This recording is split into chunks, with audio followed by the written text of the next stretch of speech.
and to have the honor of speaking with two of my amazing colleagues, of many amazing colleagues that I have. So we're doing a staff spotlight today, and we will continue to do this every now and then throughout our Lunch and Learn, so you get to know more of our staff members, because there are lots of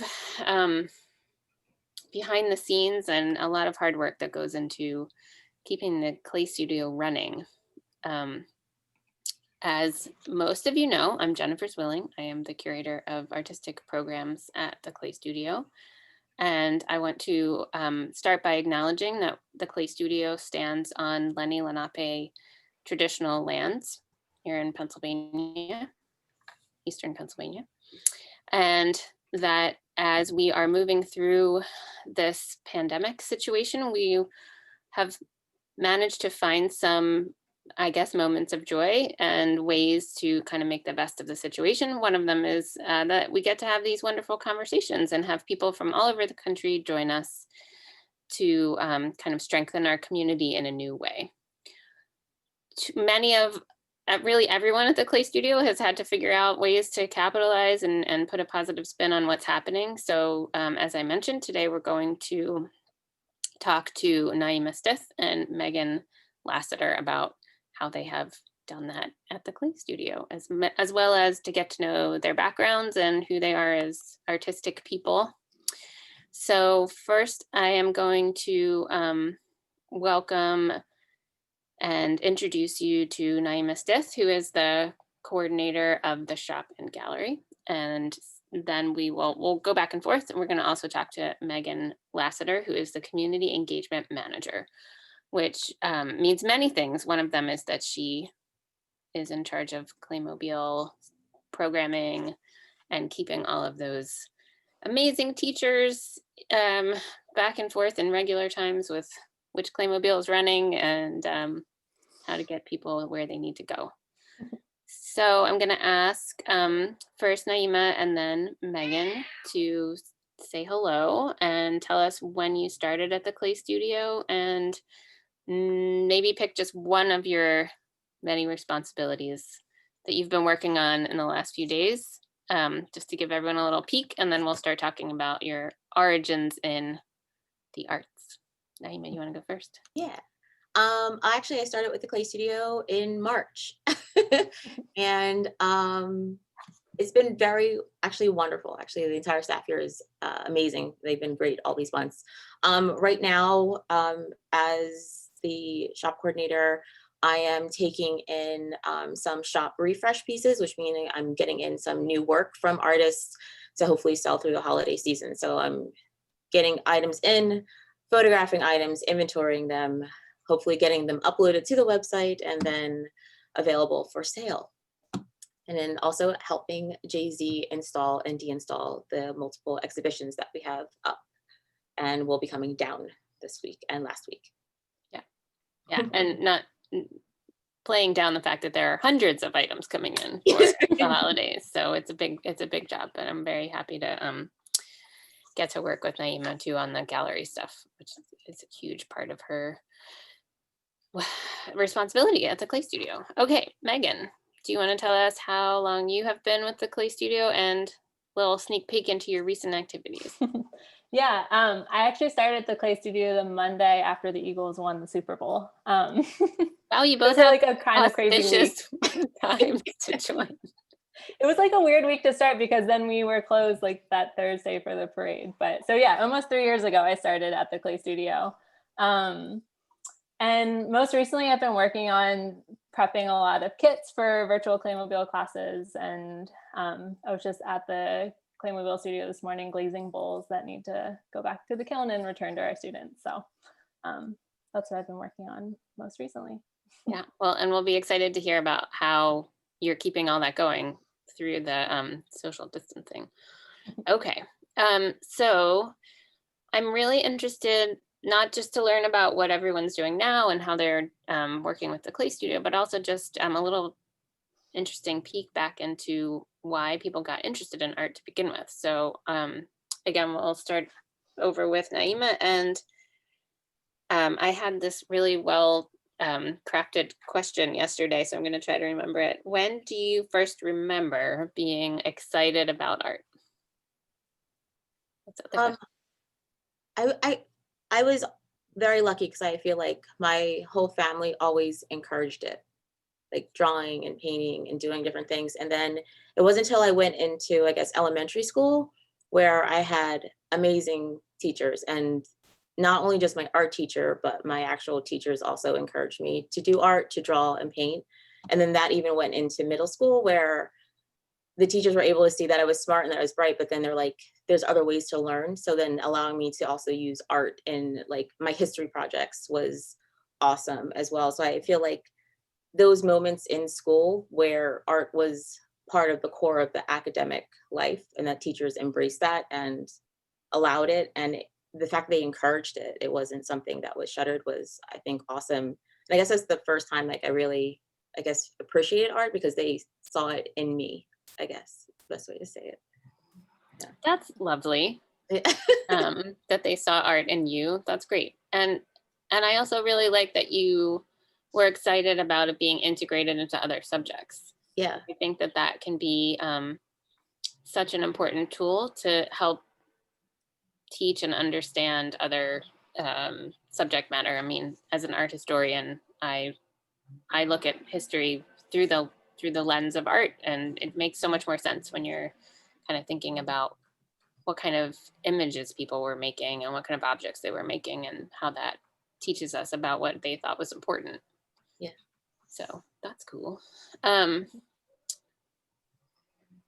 then when did you think about, well, no, that's the second question. All right, Megan, what was your, what do you first remember about when you were first excited about art? I don't know if I have like a specific moment, but I think art was like just always a part of growing up with me. My grandfather was a watercolor, he was a lawyer, but then he also was pretty well known locally as a watercolor painter. And after he retired from being a lawyer, he worked in an art gallery on 2nd Street in Lewis, Delaware. So like, I just remember sort of being around that. And I also had an aunt who was another watercolor painter down in Lewis. And specifically remember decorating Christmas ornaments as being like a big art project that we like did together as a family every year. So that's, I don't know, not that that's a specific moment, but those were several sort of moments that combined together. And I just remember them like as fun moments of making art together with my family when I was little. Yeah, well, that can also just be so important that it's positive memories, and so you have that positive feedback from it. And more foreshadowing, because we'll be looking at some ornaments you decorated later. Okay, so then I love that clips into your early lives. Naimah, how about when you decided, or maybe you didn't, maybe there wasn't one moment when you decided to make your make art a major part of your life?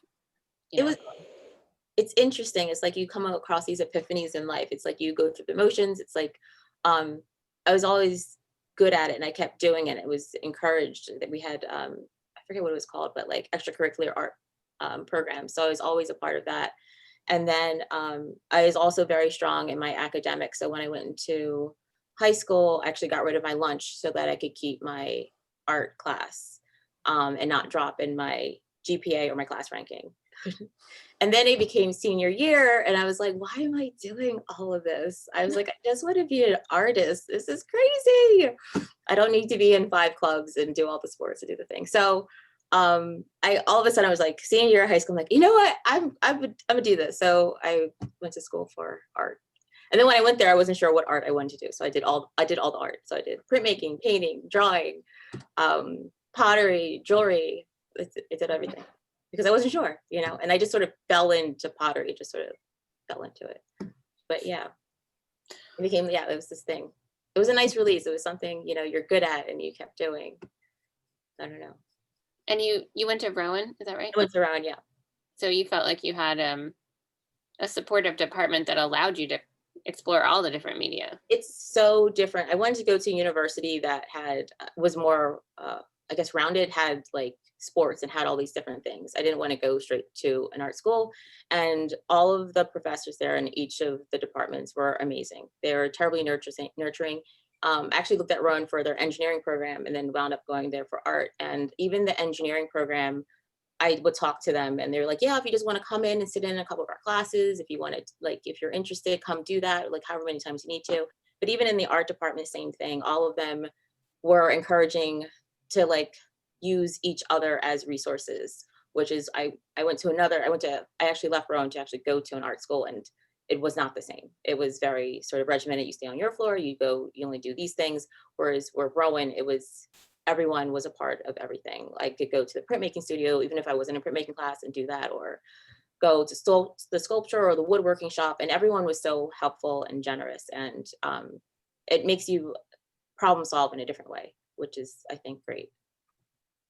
Yeah, and I think that that's definitely something that I already appreciate about you, even though it feels like it's been a long time, but I guess it's only been like 9 months. Is you're not afraid of just doing anything. You're like, oh, of course I can put those shelves up. Of course I can build something new. And I'm like, really? I can't, but you can go ahead and do that. So it really, the idea of having all those different, knowing that you have different skills and can go to these different things, I think probably really affects your confidence in trying new things as well, even something you don't already know. Yeah. Another benefit of art education. How about you, Megan? Was there like an epiphany moment, or how did you progress through to choosing this life in the arts? Yeah, there's definitely like a moment. In undergrad, I was a chemistry education major with an art minor. I always sort of saw art as like a side thing, not necessarily something that was going to be like the forefront of what I was doing. And then in my junior year, I actually met someone who was an art conservation major, and I was like, great, chemistry, art together, like this is perfect little mesh of everything. And the advisor for that program at the University of Delaware was amazing. She saw sort of all the different pieces that I liked and was like, you could be an art conservation major, but I don't think you're going to be an art conservator. But she was okay with that and like let me sort of morph the curriculum into like what I wanted. And so after adding that as a major, I started an internship at Winterthur Museum in their public programs department. It was a conservation-based internship in that they were trying to do public programming around art conservation. And so that sort of gave me a little bit of taste of museum education. And then in my senior year at UD, my advisor was like, you should apply to grad school for museum education. And I was like, okay. So like she sort of just like knew what I was supposed to do, I feel like, and sort of pushed me in that direction. So yeah, I feel like that was the moment where she was like, okay, this is the next thing you're going to do. And I just sort of went along with that. And she knew exactly what I should have been doing, I feel like, somehow. Well, that's great. But I think it's probably obvious from your attitude, like your positive attitude and your personality, that would be something you'd be good at. Can you talk a little bit about what is satisfying and exciting about art education to you? Yeah, I mean, I think when I was at Winterthur, I just loved like interacting with the public in like a informal learning environment. I think that's something that like drew me to museums rather than like a typical classroom setting. And you get to meet like so many different people and like different scenarios. You see family groups, you see school groups. I think that's what like sort of drew me to a non-traditional art education setting. And I think once I went to grad school for museum education, that sort of just like expanded my view of what that could be even more. And thinking about like art centers, like the place to do versus museum settings and all the different sort of arenas that can happen in. I think it's just art is a really cool and unique way to sort of interact with the community at large. And is there a moment or one example of an interaction with a family or at Winterthur or a kid through Claymobile that really stands out as something that like just really defines why you're doing this? That's like a big question. I don't know. I think one of the things, I don't know if this is a specific moment, but like one of the things I value is just like having side conversations that happen while making art, or like walking around the classroom and sort of popping in on a student's conversation that they might be having with a peer about like what they're doing or something that's not related, but like is sort of coming out of whatever they're working on. So I feel like it's a series of those types of smaller moments that sort of make everything that we're doing sort of more meaningful and have a larger impact. Is just like having a creative space to sort of express yourself in a different way than you could with writing or just talking. And so sort of having that communal art experience, I think, is part of it. Yeah, there's like everyone's synapses are firing on a different level when you're using your hands and Yeah. also thinking through something. Absolutely. And it goes back to that problem solving, which is related to what both of you have said about like kind of having various different kinds of interests and skills, and how the fact that you kind of understand that you know all these different things can make you really more confident in whatever you need to do. So it's that what we like to call craft thinking or just creative thinking that we feel makes life better. So Naimah, I want to talk to you as well about teaching, because it's not your primary job at the clay studio, but you are teaching for us and you've taught a lot in the past. So can you talk to us about the excitement or how you got interested in teaching other people about art? Um, no, it stemmed from Rowan and then doing craft fairs and then trying to figure out like next steps, how to make money. I'm doing this clay thing. So you start teaching classes, and I think I want my students to feel confident every single time they go into a space, so that they can learn to problem solve on on their own level. To use ideally to be a good teacher is eventually to be obsolete. So to get my students to a point where they feel comfortable enough that like I can go to a different studio, or I can start my own studio, or I could do something, is I guess what brings me joy. Every moment that I'm there, I think about what would I want if I was being taught. And so I feel like it should be a time of contemplation, a time of fun, a time of joy. Like all my students take 3 hours away from their lives. They leave their husbands, their wives, their children, their work, and they spend those 3 hours with me. And I think it's a very special time. So I want to make that time as unique and nice as possible. Because I think about what I want if I was spending those 3 hours after working all day long and I come to this pottery class. But yeah, I really, I have great empathy for my students and their time, for my time, and trying to get them to a place where they feel comfortable, I guess.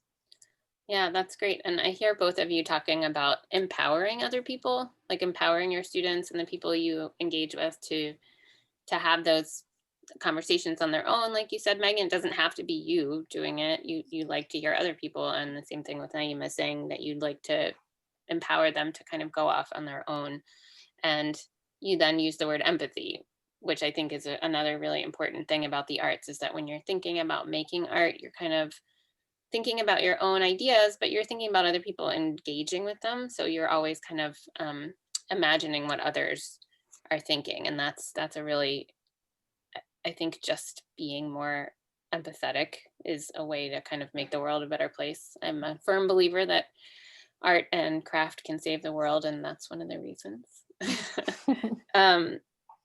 I do think it's important for us to acknowledge, like Naimah said, it's not an easy financial path going into the arts, which I realize my, privilege and being able to work for a nonprofit and be in the position to do that. But I also think again that I'm really lucky that I get to do a job that I love. And I know there are some, it's financially not as lucrative as some other careers would be, but I feel rich in joy. So that's probably true for a lot of the people on this call as well who are in the arts. I am excited too to hear now how you've both taken the skills that you've learned in the past and directly applied them to your jobs now. So I think Naima, I'll go back to you because you had, you didn't have a straight path. And that's another thing that's important to note. I was just talking to a young student who's trying to figure out what to do after her undergrad in art history. And there's all this stress about like, what kind of job am I going to get? And, you know, she was sort of even apologizing to me about like, oh, I study Russian icons. I don't know what I'm going to do that. I was like, I'm an art history major too. You don't have to apologize, but you're also not going to take a straight path. No. So you want to tell us about your not straight path? It does come down to money. It comes down to security. It comes down to being able to live. So I was doing craft fairs, I was teaching, but my mother pretty much said, what if you got burned? What if you got hurt? What if you dropped a shelf on yourself? What if you got cut? You don't have health insurance. What's your next step? I'm a hustler, so I constantly am doing small jobs, big jobs, whatever it takes to pay the bills. If there's people say money comes and goes, and I believe it. Like there's money out there if you want to go get it, type of thing. So no, it's true. Like if you hustle, like you put yourself out there, you're gonna get something back. So at the time, I was actually working part-time for Banana Republic, and it pretty much came down to that they were allowing me to take off 3 months every summer to go do all my craft fairs and teach and whatnot. And it got to the point where their business model changed, and they're like, you have to work full time now. And I was like, I don't know what to do. Do I give up my teaching and all these other things, being a lab tech, or do I go to the job with the 401k, the security, the pay? And I went with the job with the health benefits, the really good health benefits, and the pay that could take care of my debt and everything else. But the one thing I was very blessed with is that actually I was working for Gap Incorporated for Banana Republic. They're one of the most corporate retailers that is out there pretty much. And there's policy and procedure for every single thing. There is a resource, there's an answer to every question. They're very adamant about making sure that their managers are skilled and versed and educated. So there's lots of training and classes and modules and all these sorts of things that I've done over the years. So I was able to segue into a retail industry where I thought I would just be a cashier, into a management role where they taught me about business, how to manage payroll and leverage that against your overhead of your cost of your electricity, your bills, shipping and freight, and to like actually look at all these numbers, go through all these numbers, and then figure out how to make a business that can run in the red, and make business plans and goaling for the entire year to 2 to 3 years out, and looking at this one job, but with clothing, seeing where that money was going to come from, where to drive business, how to merchandise to drive business. And then with the advent of Instagram, how to leverage Instagram to drive then more marketing, and then free marketing, and then cross marketing, and then this whole world of retail. And I'm happy that I am out of clothing retail though. But Happy you have all that experience. Yeah, it taught me a lot. Banana Republic taught me a lot about clienteling, dealing with customers, talking, speaking, learning. I always love materials and resources, so I always think it's so important to know so much about the background of things to be able to speak to them and speak to people about it. And I feel like the nice thing, actually segue to the job that I have now, is that I've had 20 years of experience in clay to come to a retail environment of which I already have a strong basic, and I guess not quite expert information about the product of which I'm selling in the shop. And yeah, did I answer all the questions?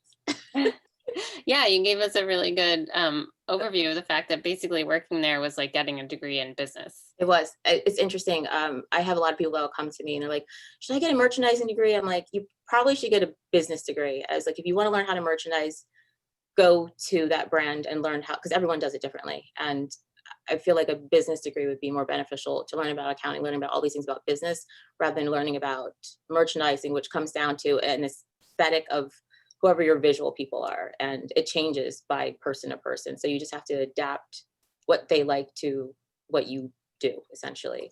But yeah.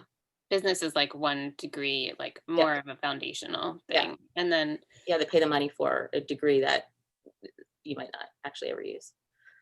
And I think it's, I mean, I love when you said there was like for every question there was an answer, because I'm just thinking that that's not true at the clay studio. But you're helping us get better at that.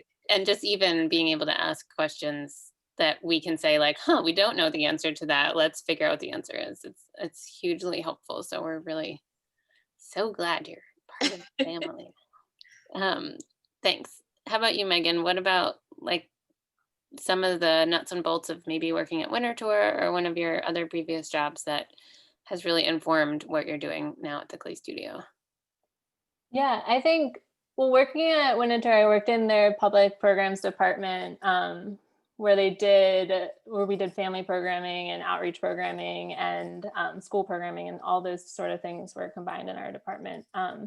So I sort of got to see like what it looks like for field trips to come into the museum, what it looks like for us to go out into the community, what it looks like to have families. So I think it gave me like a really wide breadth of like what public programming can and could mean, and all the different ways it sort of looks. We did programming with kids, we did some stuff with adults.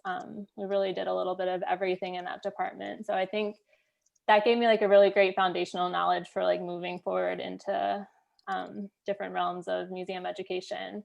And one of the programs that we did at Winter that I think most relates to what I do now at the Clay Studio is we started doing a community program where we were going and working with students at the Salvation Army's after school program. And so every Friday we would come and like just do art projects with them. And I think that's like most applicable to like what I'm doing now. And so that is something that when we were doing that program, that's something I knew I wanted more of in wherever I went next. And so, yeah, I think that's where I like learned that community programming was really what I wanted to sort of delve into even further than what we were doing at Winter. And yeah, and I think there's so many different things. So I also had worked at Philadelphia's Magic Gardens as an education intern when I was in graduate school. And I also worked at the Swedish Museum as a library intern for their library programs one summer, where I literally packed up my car with all this stuff, like Viking paraphernalia, that I like went to 30 different libraries that summer and like just taught Viking programs all over the place. And I think that's like, I saw what it means to be like a mobile program there, or like I was sort of like running around by myself doing that. But I think I learned a lot about like adapting to different environments and working with small groups where sometimes only one kid showed up and sometimes 40 kids showed up. So I think that like just gave me a lot of like on the ground experience that I've definitely taken into some of the Claymobile programming that we do. Yeah, and I like that I heard that that's what got you excited or about like moving on and coming to a place like the Clay Studio, was that you realized being out into the community with kids who maybe like wouldn't have gotten art in a different way or didn't have the chance to come to Winter Tour with their family on another day, so that you saw that need and wanted to fill it. Yeah, it's exciting. And I think all three of us have been in jobs that were at a larger institution, like Naimah, probably the biggest one, Gap Incorporated. But even, I was at the PMA before, and Megan being at Winter Tour, there's a real benefit to understanding the organizational structure of a place like that. And then in a lot of ways, I think it really makes it even more amazing to me how much the Clay Studio accomplishes on such a small, with a much smaller staff, and with organizationally speaking smaller, but the amount of students, young people, adults, and just the general public that the Clay Studio gets to interact with every year in a normal year, it's mind-boggling. I mean, we have 4,000 students in our school every year. We see 3,500 students through Claymobile. We see really tens of thousands of people out in public festivals around the city.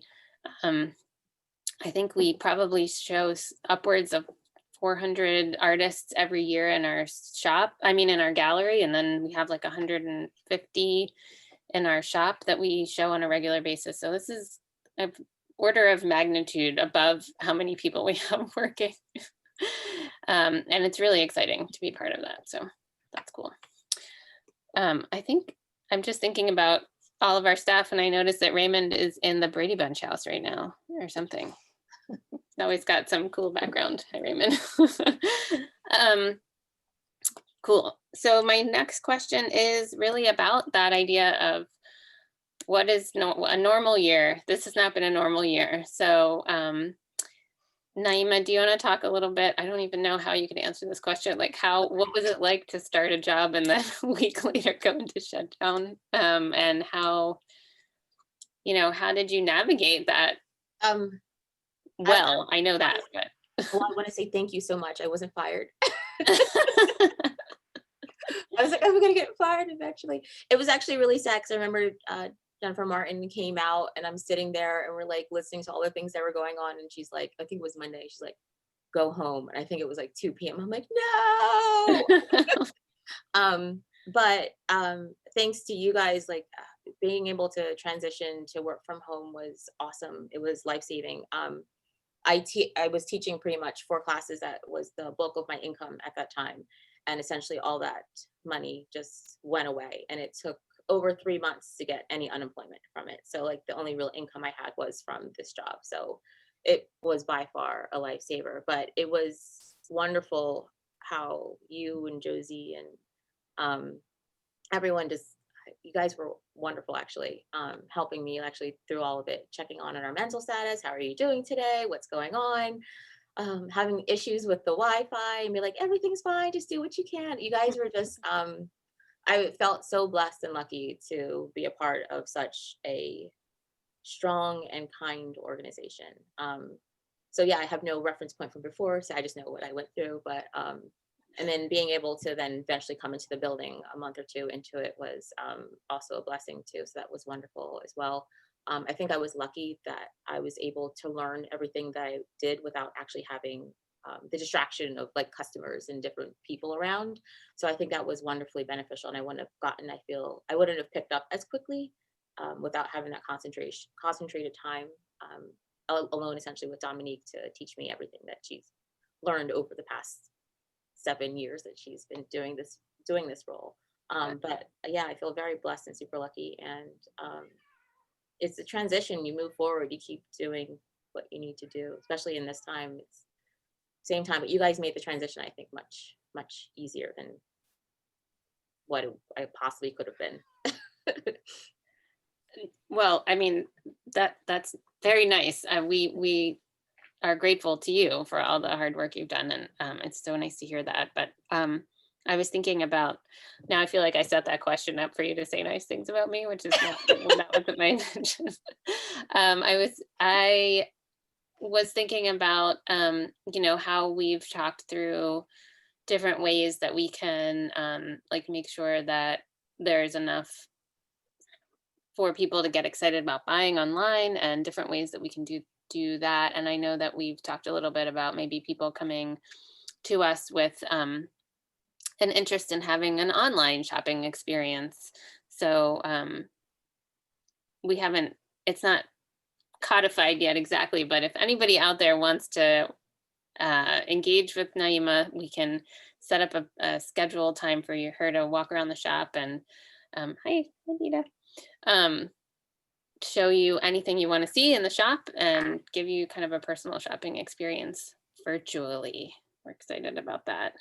And we'll talk a little bit more in a few minutes about all the exciting new work that you've been inviting in, because that's another, I just really feel lucky that you, as bringing in all of this experience about how to merchandise and what it means to like, okay, what do you mean we don't know who the top sellers are in the last 2 years? Like, oh yeah, let's get that report out of the system. And yes, there are many, many things. I should have written a list of all the things that you've helped us get better at.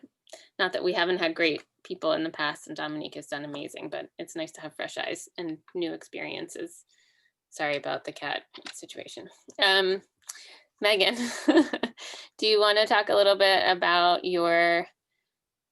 I thought I could get through this whole thing without saying pivot, but I'm going to say it, pivot through the pandemic. I was going to name this session Pandemic Pivots, but nobody thought that was a good idea. Raymond was like, we're not calling it that. It is a very overused word, but it's very apt to what we did, right? Yeah, I think when the pandemic happened, the thing that we did, we just didn't stop doing things. And so it was just like, okay, we can't go to schools. Like, what's the next thing that we can do? Or like, what's something that one of the first things the Claymobile team specifically did is we were like, okay, what things do we sort of need to catch up on? Because we're so go, go, go all the time. It was nice to sort of have a moment to be like, okay, there's definitely projects that we haven't been able to accomplish in the past because of sort of the nature of our programming. And so one of the first things we did is myself and two of our teaching artists started making our Claymobile lessons into virtual lesson plans for art educators or anyone in the community to sort of use to however they'd like to in their sort of own way. And that was a project that we talk about all the time. Josie and I have had many, many conversations about making lesson plans and putting them up on the website. And I think that was, it was great to have time to really dedicate and delve deep into that project. And so that's up on our website. And so, yeah, that was like one of the first things. And then also sort of making more virtual content through videos and things like that. So you guys can see on the screen now, Jen showing a picture from a virtual birthday party that we did with Pop-Up Play. If you're not familiar with Pop-Up Play, they're just a group that does a bunch of different playful learning activities throughout the city. But they've asked us to partner with them for virtual birthday parties. And so we had an animal head sculpting party for some kids. And then the next picture on there shows how Claymobile has been doing a lot of our virtual instruction. So this is from this past summer where there was a summer camp that was in person, but we did all of our instruction with them virtually and through the use of kits. And so these students are all making coil bowls with Maria Albernaz, one of our teaching artists. And so that when the kids are in person, we've been able to be on the projector and then the teachers just point their webcam at the students so we can like sort of see what they're doing. And as sort of strange as the setup seems, it's very normal now, especially, but I think it was like we hadn't interacted with students on that level in so long that it was like a very welcome engagement to have with students again. And you could see how excited they were just through this little bit of little glimpse we get into the classroom, but you can sort of see, not necessarily in this picture, but you could sort of get that excitement about clay, that they were doing a hands-on activity that was so different from a lot of the other things they were doing. So even though our programming is virtual, I think it's different than what the kids are doing day in and day out now with virtual school. And yes, they sort of have to look at the computer for instruction, but really they're able to do a hands-on activity, be a little bit more expressive and creative than they might be in a lot of their other virtual programming. So this is how we've continued this fall too, by providing clay kits and doing virtual instruction for access centers where Philadelphia school students are able to go to a community location if they aren't able to do their virtual schooling from home. They're able to go to these community centers that a lot of them are in libraries and parks and rec facilities and things like that. So that's been a really sort of great way to get clay into kids' hands this fall in a way that I don't know, it would be really hard to interact with schools in the way that we were in the past without having this sort of virtual platform and being able to work with the rec centers and things like that. But yeah, I mean, I love that you said that it was exciting just to see the kids again and to just be, because you're with kids all the time and that's something that's so exciting and important to you for your inspiration for your job. And then that was gone for a while. So it's nice to, yeah. And I mean, kids are so used to watching TV. The idea that there was somebody on a big TV screen talking to them was probably kind of exciting. I just wanted to show everybody that if you go to the YouTube Clay Studio page, there's lots of different things that you can engage with. You can see all of our former lunch and learns, but you can also see tons of demos and tutorials and a lot of different staff members. Oops, I don't want it to play. And Shannon Jones, who's on the call with us, is a big part of the editing process. And work is doing all the graphics for everything to make it look beautiful. So it's because we have all these really dedicated, wonderful, so we can make all of this happen. Again, though, we're all, yeah, it's like people kept saying, oh, you're working from home, and like, what could you possibly be doing now? I mean, you work for the clay studio, you must have to be there. It's like, no, I'm as busy as I've ever been, in fact busier, because we have to create all this new programming in order to really make everything keep going. So speaking of that, let's just switch back for a moment and talk about with Naimah. So if you all go to our website, hopefully you've all shopped on our website. You can go to the main page and then click over on the right side where it says shop, and you can come down here, and you can either shop by artist or shop by special collections, form and color. If you know you want a blue mug, for instance, you can get t-shirts or other things from there. And I just want to note that in a few weeks, we're going to start to have special holiday sections in this area here. So that's going to be part of what Naimah's been working on with 22 new groups of work coming in. Is that right, Naimah? Yes, 22 people. Or refresh anywhere from 10 to 25 pieces. So lots of new stuff coming in. Did you have I wasn't sure if you had a chance to grab a couple things to show us. I did. I grabbed actually Catherine Hackle's lovely lady. I don't see, but she has 2 sets of mugs that she sent us. But this is the one with the light gray, very similar to the plate that she had in 100 Years, 100 Women. But I think I don't know. I think it's beautiful. That's a nice big one too. Yeah. They're all about, I think, about this size. This looks big, but it's not, because I know you like, actually this would be a good size for you, Jay-Z. I need a lot of coffee. What can I tell you? It would not be a good mug for Josie. She would need something larger. I also, Sunshine Cobb, because we've been featuring her a lot, she did give us a refresh of a bunch of mugs in different colors. And I don't know, her surfaces are just awesome. They just feel, I don't know, I'm a tactile person, so I love surfaces, and it feels great. Yeah, and it's sort of a matte. Yeah.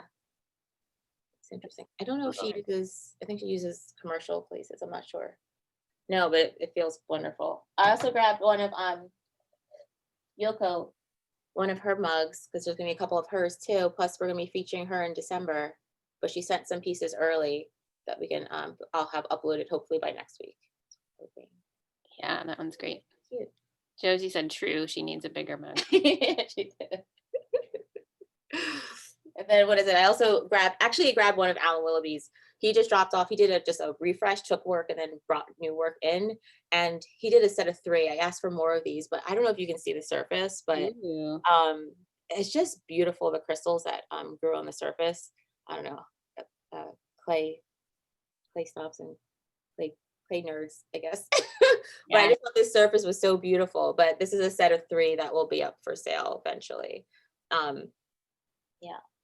And then what is it? Then I also grabbed Kyle Johns, who's super, super nice. I think he's up in Harvard, but sent some little baby shot glasses that were in the small favors, but sent a couple, which I just thought were adorable. Just the cutest little things. He takes pieces and then kind of like pours this more slip on. I think so. He does like this slip. I don't know if I didn't actually talk to him about process, but it looks like he uses a bunch of molds. I think he pieces them together, and then pours slip in between. And this is just where it's going through the seams. Yeah, that's great. We need to get a process video from him for that one. Oh yeah, that should be a good idea. And I know Paul Eshelman's on the call too. And I did grab one of his pieces. I should. That's okay. I bet I need his work. He won't be offended. So, and then there's a way that we're kind of combining what Megan does and what Naimah does, and that we are, Megan has been designing a take-home DIY ornament kit for us to sell in the shop. Do you have one of your ornaments? I have a snowflake right here. Excellent. Oh. Yeah, so we basically, one of our teaching artists has been making ornaments. It's kind of wild to think that we need to be thinking about ornaments right now.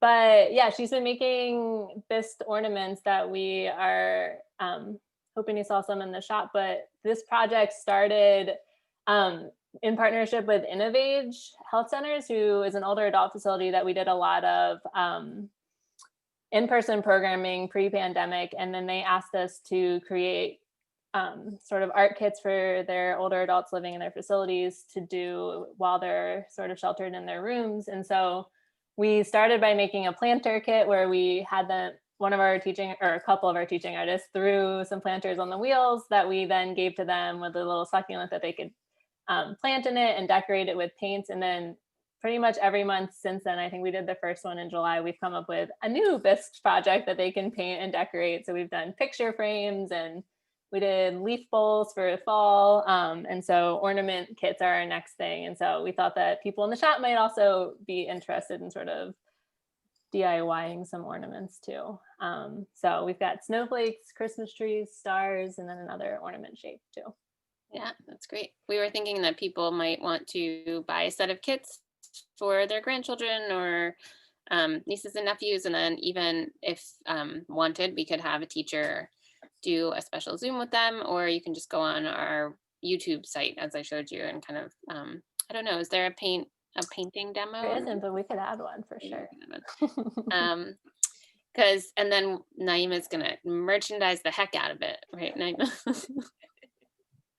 What do we call the things at the front desk that we want people to pick up and Impulse items. impulse? That's what we want. Oh. So I'm gonna welcome anyone to put questions in the chat, or and then I'm gonna go read to see what some people are saying before we wrap up, because I have been ignoring the chat.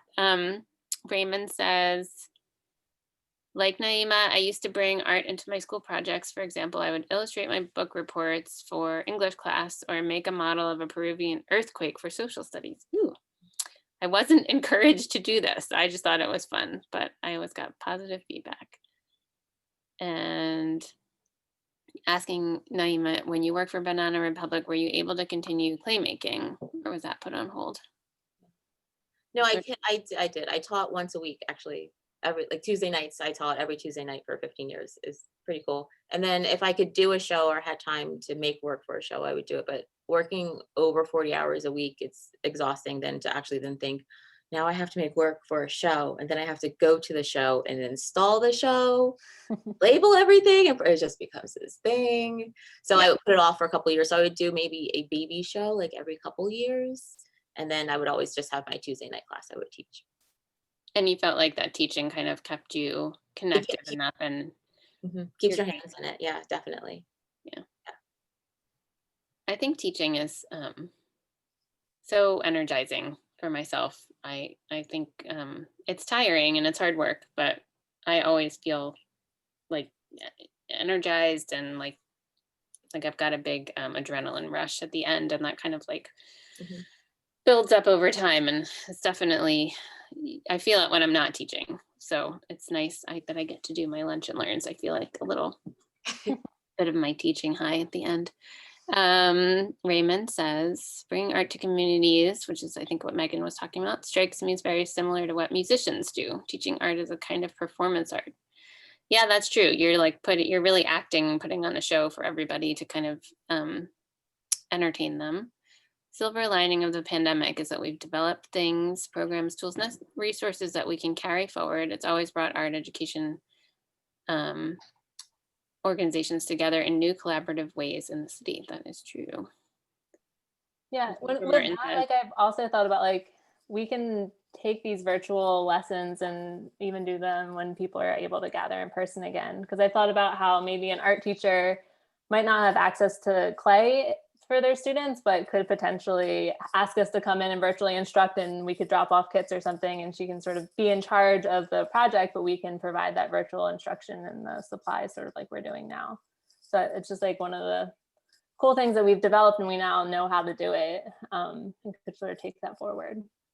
Yeah, I think there's a lot of ways, and in the shopping gallery too, that we've had to become more flexible that will only benefit us in the future, and definitely getting stuff online more and in a more interesting way for exhibitions, something that we're working on. I have also, I don't know if I told you this, Naimah, I've used all of your images and stuff that are up on the website a lot more in virtual teaching that we don't normally do in person. So I've been able to like gather shop images as like examples for things that we're doing with Claymobile that I wouldn't necessarily normally sort of make that connection. But it's been very helpful. So I appreciate all those images. I love it when people use that as a resource. In person, but then in online too, right? It's just a lot of great different ways to decorate and things. Nadia says, I've been loving arts education resources that Claymobile created for the website. It was also exciting to see the posters that the development intern Kate helped create last year on the site. She's now also applying to grad school for art education and policy and programming design. So her time with you, Megan, for sure informed her next steps. Cool. And Michelle's asking if the kits are available for pickup or have we shipped them? We don't have them yet, but we will be happy to ship them once we do. Hopefully in just a couple of weeks, they'll be ready. Yeah, and we have shipped some of our supplies for workshops that we've been doing too. So like we've done a couple workshops with Comcast employees, and we did one with PwC a couple weeks ago where we like shipped air dry clay kits through the mail. It's a extra step, and we luckily have like the ability to mass ship things from the clay studio and sort of have those supplies in stock already, but it's still an extra step, but I think it's helping people access our programming a little bit more than they might not be able to do. And we've also reached larger audiences. Like I'm doing a workshop coming up for a group of Comcast employees in New Hampshire. It's like normally I would not be interacting with people in New Hampshire with Claymobile, but we're able to do that because of being able to ship supplies and interact virtually. Yeah, that's great. Michelle, I like your very beautifully organized bookcase behind you, by the way. It's virtual. It's not the real thing. Oh, it's virtual. Well, you tricked me. You totally tricked me. If I move fast enough, I disappear. Oh, now I see it. Okay. It's just you were staying very still. Cool. And Jen Martin said something about like getting organized and planning for our future. And I do think that that's also, we've had lots of ways to do that in the shopping gallery, but also like Maria Alberna's and Leo created and I guess Nitsa helped too, the Spanish translations of all the clay terms. So there are a lot of really great programs that are sort of creating a stronger foundation for us to keep moving forward. And as we also are planning for our new building that we will be moving into next fall, and I will take that comment to just remind everyone that we're offering this programming for free and all of those wonderful clay tutorials online as well. So if you feel the urge to donate, we would be grateful. You can go right to our website, and I bet Raymond would put the link in the chat and find the donate button. We're also about to start sending out our annual appeal letters that will hit mailboxes in a week or two. So consider that or becoming a member as a way to just show us that you like what we're doing. And every little bit helps. So thanks. Thank you so much to Naimah and to Megan for all of your hard work and your positive attitudes and your collegiality. I feel so lucky to work with both of you and all of our other colleagues at the Clay Studio. I think it's such a special place, and just everything Naimah said about how the support during the pandemic has absolutely helped me as well. We're all here for each other and working to make sure everybody's doing okay. And that extends out to all of those of you in our community as well. Let us know if you have ideas or need something or just want to get in touch. Anybody have some final comments?